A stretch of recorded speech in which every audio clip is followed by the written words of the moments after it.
Recebi um texto aqui que eu gostaria de ler e expor aqui no canal. Queria ler para vocês e depois fazer alguns comentários. Então, por que ir à igreja?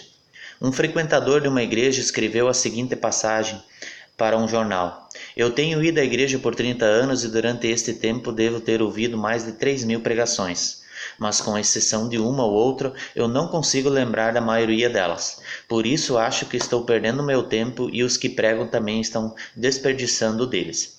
Essa matéria divulgada no jornal gerou uma grande discussão, resultando em uma sábia resposta de um leitor, igualmente divulgada nos seguintes termos: Estou casado há mais de 30 anos e durante esse tempo minha esposa deve ter cozinhado umas 9.000 refeições, mas com exceção de uma ou outra eu não consigo me lembrar da maioria delas. Mas de uma coisa eu sei: todas elas me nutriram e me alimentaram e me deram a força necessária para fazer minhas atividades. Sem essas refeições, eu e meus filhos estaríamos destruídos, fracos, desanimados e mortos.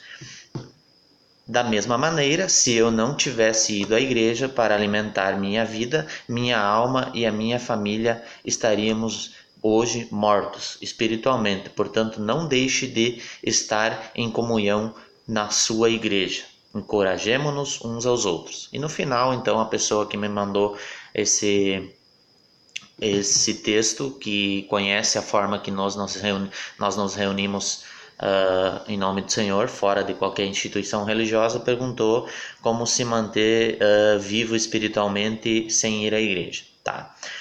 Interessante que no final aqui fala: portanto, não deixe de estar em comunhão na sua igreja. Como assim a sua igreja? A igreja é de Cristo, então não existe esse negócio de sua igreja. Mas enfim, enquanto que a pessoa não compreender que igreja é o corpo de Cristo, tá? E os salvos são membros dessa igreja, tá? E a base para isso é a igreja é o corpo de Cristo. Nós encontramos em um só corpo em Cristo, que é Romanos 12:5, um só corpo em 1 Coríntios 10:17 e o corpo de Cristo em 1 Coríntios 12:27 e Efésios 4:12. Cristo é o corpo Cristo é o corpo da igreja, né? E onde ele é o cabeça, né? E nós, os que somos salvos, somos membros desse corpo. E como se sabe, não pode haver divisão num corpo, né?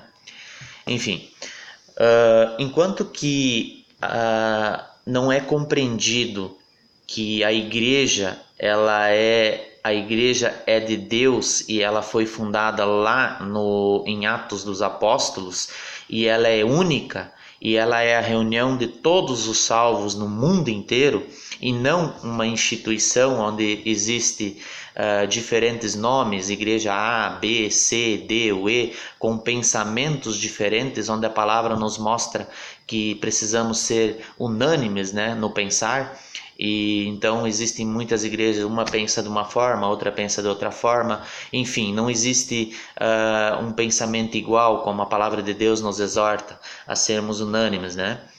E uma passagem bastante usada também por essas instituições, com CNPJ, templo, não deixeis a vossa congregação como é o costume de alguns. Essa passagem é muito usada, mas se nós formos ver lá, não está escrito não deixeis a vossa denominação, como é costume de alguns, né? Está falando congregação. Congregação, se nós for ver no verbo congregar, é estar junto, é estar com os irmãos. Então ali está se referindo para que não seja deixado de congregar, de estar com os irmãos e não de estar em uma instituição religiosa. Então esse versículo está deturbado, distorcido ou qualquer outra palavra que a gente possa usar nesse contexto. Ele não está se referindo a uma instituição religiosa, e sim o ato de congregar. E as pessoas como nós que não nos estamos em qualquer instituição religiosa, nós não temos o hábito de deixar de congregar. A gente inclusive procura estar o máximo junto possível. Se nós formos ver em Atos Atos 2:47, se nós for ver, se eu não me engano, mas é no livro de Atos, inclusive fala que a igreja estava junto todos os dias, né, perseverando na doutrina dos apóstolos. Então, o que é a doutrina dos apóstolos? A doutrina dada pelos apóstolos à igreja, né, através das revelações do Espírito Santo dada a Paulo, Pedro e os demais. Se formos ver, então, essa questão de se reunir, né, congregar, se nós formos ver em 2 Timóteo 2,19, diz assim, ó, essa palavra ela nos exorta para que saiamos do meio daqueles que vivem em desacordo com a palavra de Deus, tá? Então ele ensina assim, ó, saia do meio daquilo que não está de acordo com a palavra de Deus. É uma exortação que é dada ali em 2 Timóteo 2,19. E em 1 Coríntios 14:26, a palavra nos ensina então como nós devemos fazer quando nos reunimos, tá? Então vamos lá, 1 Coríntios 14:26 em diante diz: Portanto, qual é a atitude correta quando vos reunis? Cada um de vós tem um salmo, uma mensagem de ensino, uma revelação ou ainda uma palavra em determinada língua, e outro tem a interpretação dessa língua. Tudo seja feito para a edificação da igreja. Estranho que aqui que ele fala edificação da igreja. Como tu vai edificar o templo lá? A igreja aqui são pessoas, é óbvio, né?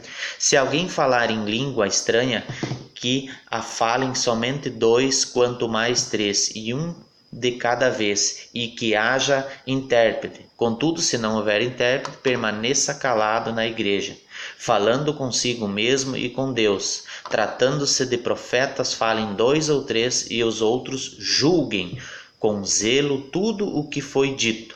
No caso de ser concedida uma revelação a alguém que está sentado, cale-se o primeiro, porque todos podereis profetizar, cada um por sua vez, para que todos sejam orientados e encorajados. Imagina você estar numa igreja, templo, e o pastor fala uma heresia lá e você levanta. Opa, você falou uma coisa errada, a palavra não fala isso.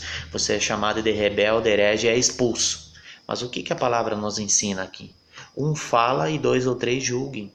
E de outra coisa, todos podeis falar. Então é preciso verificar isso. Quando nós nos reunimos, quando nós congregamos, e volto a dizer, isso precisa ser de uma forma constante, irmãos precisam estar o quanto mais juntos possível, né? Não com uma data, hora marcada, com um cronograma, é hora de louvar, é hora de orar, é hora disso, é hora daquilo, porque isso é o Espírito Santo que estará concedendo. Mas percebam que aqui em 1 Coríntios 14:26 existe uma ordem na igreja para o comportamento dos irmãos quando estão congregados, e inclusive porque todos vós podeis falar, está falando aqui. Imagina nessas igrejas aí onde existe um homem, um guru espiritual sentado na frente e os demais só escutando e tem que dizer simplesmente amém, amém para todas as coisas.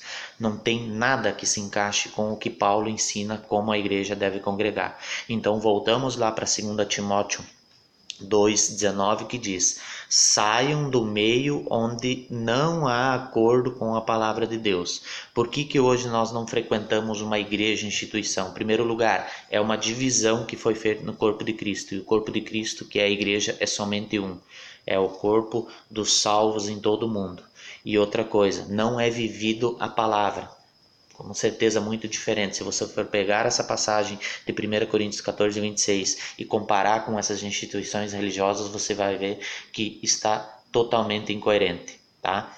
Qualquer dúvida, estamos aí para responder mais perguntas. Na paz do Senhor.